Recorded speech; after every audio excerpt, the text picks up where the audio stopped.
My एक्वेटेंस with the barefoot rag pickers led me to Seemapuri. तो मेरा परिचय जो मुझे ये जो जानकारी थी वो मुझे सीमापुरी तक लेके गई। एनिस जुंग ने कहा था कि मुझे प्रत्येक बच्चे के नाम के बारे में जानकारी हो गई थी, प्रत्येक को बाय द नेम में जानने लगी थी। उस जानकारी की वजह से मैं सीमापुरी में जाती हूँ। A palace on the periphery of Delhi, यानी जो जगह था या क्षेत्र था वो पेरिस पेरी होता है भी परिधि क्षेत्र के अंतर्गत आता था। दिल्ली के अंतर्गत परिधीय क्षेत्र में आता था। यट माइल्स अवे, फिर भी वो मीलों दूर था। फ्रॉम इट, दिल्ली की परिधि में होते हुए भी मीलों दूर था।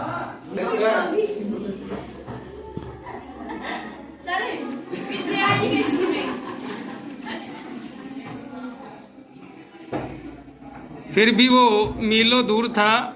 मेटाफोरिकली, यानी मेटाफोरिकली इसका मेटाफर मतलब अलंकार था ना, सिमली और मेटाफर। अरे रूपक, इसका प्रतिरूप देखा जाए। दोज हु लिव हेयर, जो यहाँ पर रहते थे, आर स्क्वेटर्स, वो स्क्वेटर्स थे, शरणार्थी थे। Who come from Bangladesh back in 1971, जो बांग्लादेश से आए थे 1971 में। वो भारत के नहीं थे, शरणार्थी लोग थे। Saheb's family is among them, Saheb का परिवार भी उनमें से एक था। Seemapuri was then a wilderness, Seemapuri उस दौरान क्या था, एक जंगल से भरा हुआ क्षेत्र था, पेड़ पौधे थे, वहाँ लोग निवास नहीं करते थे। It roofs of ten, it still is, और अभी भी था ये ऐसा ही। But it is no longer empty, लेकिन ज्यादा समय तक ये खाली नहीं रहा। अब उसमें जनसंख्या निवास करने लगी। एन स्ट्रक्चर ऑफ मड, यानी वहां पर स्ट्रक्चर बना ली गई, संरचनाएं, यानी रहने के लिए घर पर कीचड़ के घर बना लिए गए। With roofs of tin, tin की छत बना ली गई। एंड तारपुलिन की, पॉलीथीन वगैरह की छत डाल ली गई रहने के लिए। डिवोर्ड ऑफ सेवेज, जल निष्कासन, ड्रेनेज, जल का निकास, और मोर देन 30 और रनिंग वाटर, यानी बहता हुआ पानी। लिव 10,000 रैग पिकर्स, वहां पर लगभग 10,000 रैग पिकर्स रहने लगे थे। वर हैव लिव्ड हेयर, जो यहाँ पर रह रहे थे।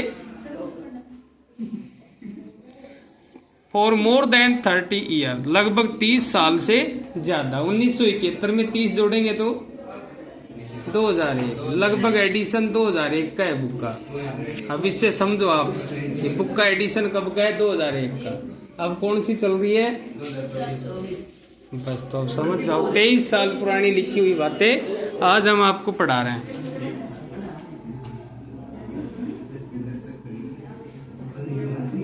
दे हैव लिव्ड हेयर, वो यहाँ पर रहते हैं। अरे बातें नहीं है, वो यहाँ पर रहते हैं। For more than 30 year without an identity, उनके पास पहचान पत्र नहीं है। विदाउट परमिट्स, और उनके पास अनुमति पत्र भी नहीं है। बट विद राशन कार्ड, लेकिन उनके पास राशन कार्ड है। That get their name on voter ID, या वोटर लिस्ट, जिससे उनका नाम वोटर लिस्ट में जोड़ सकते हैं। And enable them two by grain, ताकि वो उससे अनाज खरीद सके। ग्रेन होता है भी अनाज। से एक group of women in tattered saris, यानी एक महिलाओं का ग्रुप है जो फटी पुरानी साड़ी पहने हुई थी। वो कहती हैं, क्या कहती हैं, When I asked them, जब मैंने उनसे कहा, why they left their beautiful land to of green field, कि उन्होंने अपनी सुंदर हरी भरी जमीन को क्यों छोड़ दिया?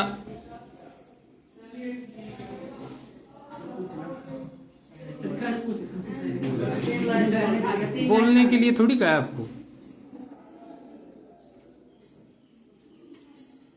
डिस्कशन दोगे आप।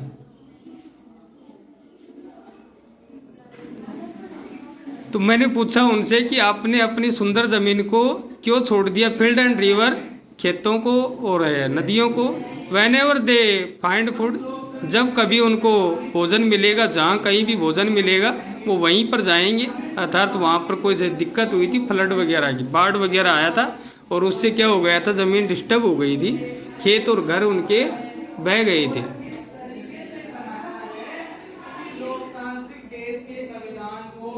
तो दे पिच देयर टेंट्स, वो अपने टेंट गाड़ देंगे, पिच होता है भी गाड़ना। दैट बिकम ट्रांजिस्ट होम, और वो ट्रांजिस्ट घर बना लेंगे, अस्थायी। Children grow up in them, बच्चे उनमें जवान हो जाएंगे। बिकम पार्टनर इन सर्वाइवल, वो भी जीविका जीने में अर्थात उनकी तरह जीवन यापन में पार्टनर बन जाएंगे, भागीदार बन जाएंगे।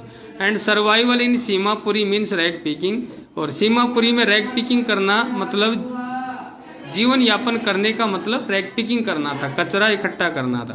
थ्रोज द ईयर, कई सालों से, इट हैज एक्वायर्ड, और इसने अर्जित कर लिया था, the corporation of a fine art. Corporation होता है भी अनुपात, एक अच्छी कला के रूप में एक अनुपात में इसने अपना नाम अर्जित कर लिया था कि रैग पिकर भी एक प्रजाति है जो वहां पर निवास करती है। Garbage to them is gold, garbage का मतलब उनके लिए सोना था। It is a their daily bread, और ये उनकी रोजाना की रोटी थी। A roof over their head, यानी एक छत उनके सिर के ऊपर हो, ऐसा वो मानते थे।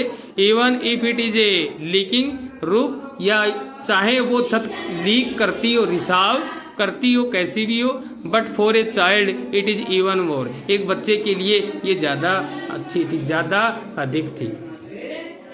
चलो।